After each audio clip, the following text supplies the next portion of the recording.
함께 기도하시겠습니다.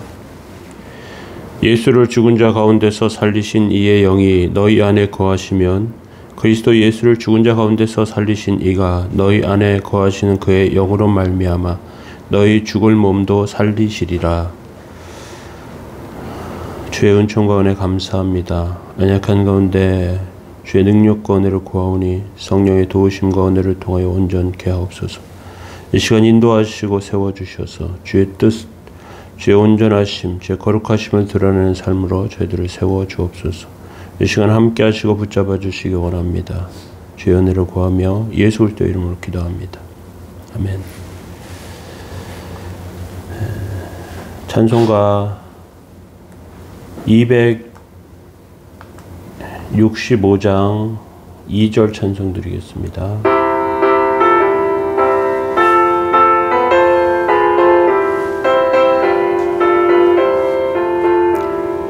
흉악한 죄인 괴수라도 예수는 능히 구원하네. 온몸의 피에 담글 때에 주의 진노를 면하겠네. 내가 그 피를 유월절 그 양의 피를 볼 때에 내가 널 넘어서 가리라. 아멘. 시편 102편 12절에서 16절 말씀 보시겠습니다. 시편 102편 12에서 16절입니다. 여호와여 주는 영원히 계시고 주에 대한 기억은 대대에 이르리이다. 주께서 일어나사 시온을 국률이 여기시리니 지금은 그에게 은혜를 베푸실 때라. 정한 기한이 다가옴이니이다. 주의 종들이 시온의 돌들을 즐거워하며 그의 티끌도 은혜를 받나이다. 이에 문 나라가 여호와의 이름을 경외하며 이 땅의 모든 왕들이 주의 영광을 경외하리니 여호와께서 시온을 건설하시고 그의 영광 중에 나타내셨음이라. 아멘. 예, 오늘 시편 102편 두 번째 말씀입니다. 절망 너머에 계신 하나님에 대해서 살펴보기를 원합니다. 바로 전 말씀 중에 하나님께서 죽음의 문턱에서 그 죽음의 문턱을 만난 성도들의 삶 가운데 마지막에 가면 하나님께서 주시는 은혜가 있다고 살펴보았습니다.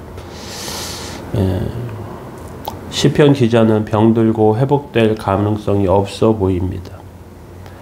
인간적으로 보면 하나님의 말씀을 붙드는 것이 아무 소용이 없는 것 같습니다. 그런데 그는 죽음의 고통 가운데서 무엇인가 뚜렷하게 보기 시작합니다. 그것은 영원히 살아계신 하나님입니다. 12절에 보면 이렇게 말씀합니다. 여호와여 주는 영원히 계시고 주에 대한 기억은 대대에 이르리이다. 사람들은 하나님을 만나려고 많은 노력을 합니다. 우리가 사는 이 세상에서 경험하는 하나님은 희미하죠. 머릿속으로만 느껴지는 멀리 계신 하나님 같습니다. 이것은 하나님의 종들도 비슷해요. 하나님께서 하나님의 종들을 때때로 들어서 부수실 때가 있습니다. 병들 때가 있고요. 실패할 때가 있습니다. 절망 속에 고통이 빠지기도 해요. 그때 우리는 내가 교만했구나. 내가 하나님 앞에 정직하지 못했구나 하는 것들을 깨닫게 됩니다. 고통이 하나님께 회개하는 그러한 매개체가 됩니다. 이러한 시간들을 통해서 우리가 얼마나 보잘것없는지 연약한지 알게 되죠. 인간의 죽음 앞에 학벌도 지위도 성공도 아무 소용이 없습니다. 실제로 나이가 드신 분들을 보면요, 이제 은퇴할 때가 되잖아요. 은퇴를 하고 나면 다 비슷해져요. 굉장히 큰 위치에 있던 분이나 뭔가 좀 부족해 보이는 분도 나중에 가면 비슷해집니다. 돈도 별 소용이 없습니다. 그런데 결국 마지막에는 하나님이 나에게 어떤 분이신가 하는 것만 남게 됩니다. 고통받는 성도들, 하나님을 가까이 보게 되고요. 하나님을 매우 생생하게 느끼게 됩니다. 그리고 하나님의 영광을 보게 되죠.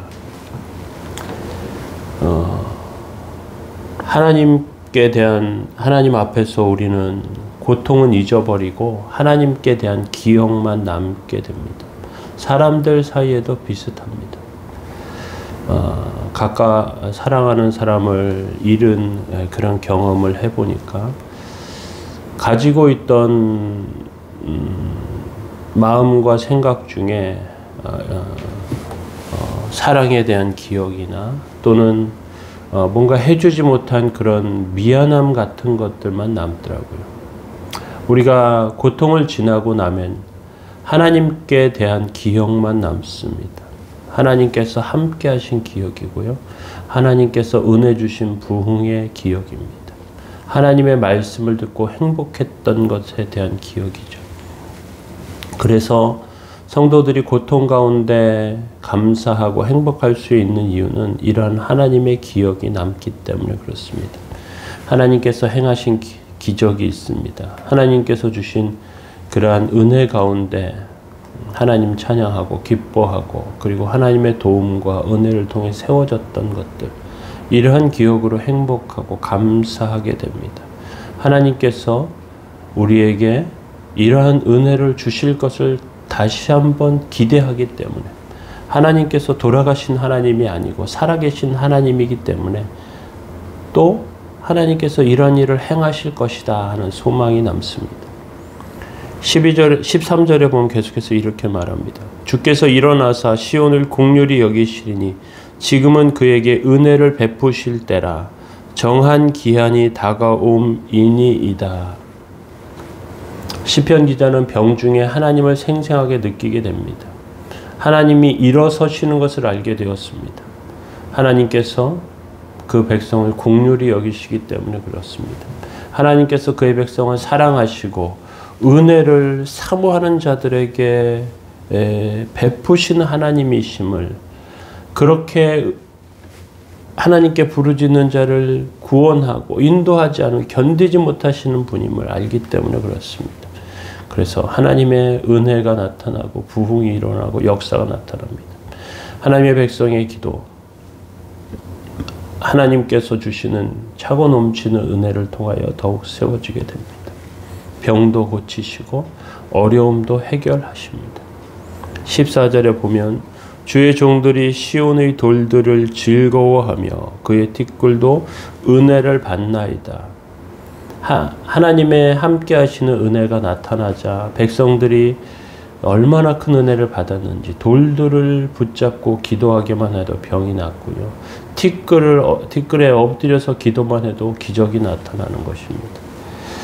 한 성도가 예배를 드리고 싶어서 열심히 교회를 달려왔는데 예배가 끝났어요. 성도들은 다 집에 돌아갔습니다. 그 시간에 뒤에 앉아서 기도할 때 하나님의 은혜가 임하게 됩니다. 어찌 보면요, 우리가 외롭게 자리에 앉아서 하나님께 구할 때 더 큰 은혜를 받습니다. 그렇게 은혜 받으시기 바랍니다. 15절 16절에 계속해서 이렇게 말씀합니다. 이에 문 나라가 여호와의 이름을 경외하며 이 땅의 모든 왕들이 주의 영광을 경외하리니 여호와께서 시온을 건설하시고 그의 영광 중에 나타나셨습니다. 하나님의 백성 가운데 그 은혜에 대한 기억은 계속해서 반복되고 또 다시 한번 상기되고, 하나님께서 이렇게 함께 하셨구나, 이런 것들을 발견하게 됩니다. 하나님께서 함께 하시는 그 역사가 나타날 때 온 세상은 두려워합니다. 하나님은 그냥 하나님이 아니시구나. 하나님은 역사하시는 하나님이시고 능력의 하나님이시구나. 그렇게 하나님이 세워주시죠. 이때 성도들, 하나님의 백성은 교만하지 않도록 조심해야 합니다. 이것이 내 힘으로 됐냐, 내 능력으로 된 양 착각해서는 안 됩니다. 그러한 착각 때문에 다시 한번 연단이 찾아오기도 하기 때문에 그렇습니다. 하나님의 영광 중에 하나님 높이시고 그 삶을 통해서 베푸시는 하나님의 능력과 은혜 가운데 서서 하나님을 경외하고 이 모든 것들 가운데 이 모든 세상의 왕들과 세상의 모든 권세자들 가운데 유일하게 하나님께서 큰 은혜와 능력과 영광을 받으실 분이시라는 것을 높이며 외치는 그러한 모습이 하나님께서 그 심령을 온전히 받으시는 그러한 계기가 되어서 더 큰 역사와 은혜로 우리들을 세우실 줄로 믿습니다. 우리의 삶 가운데 함께 하시는 그 하나님의 은혜를 생각하며 그렇게 기도하시는 저와 여러분들 되시기 바랍니다. 절망 너머에서 우리에게 계속해서 주신 하나님의 은혜를 생각하시면서 어려울 때 더 주님 앞에 기도하시기 바랍니다. 기도하시겠습니다.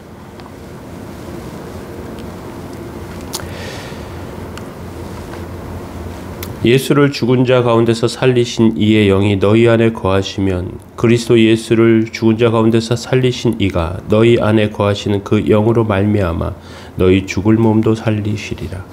거룩하신 하나님 주의 은총과 은혜 감사합니다. 연약한 가운데 주 앞에 구하오니 능력과 은혜로 세우시고 하나님이 살아계심이 저희 삶을 통해 나타나게 하옵소서. 곤고한 영혼들을 지키시고 상처받은 심령들을 회복시키시며 주의 온전하심과 거룩하심이 나타나게 하옵소서. 오늘도 지키시고 인도해 주옵소서. 감사드리며 예수님의 이름으로 기도합니다. 아멘.